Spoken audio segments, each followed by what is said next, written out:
Okay, hello everyone. Here I want to provide a tutorial on how to update Google Play Store on Samsung Galaxy A55 5G device. Well, knowing how to update Google Play Store ensures that you have access to the newest features, improvement, and security updates.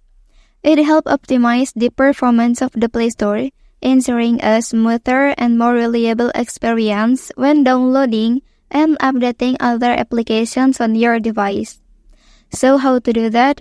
Let's go to the tutorial. Okay, first thing first, you have to go to the Play Store application on your device.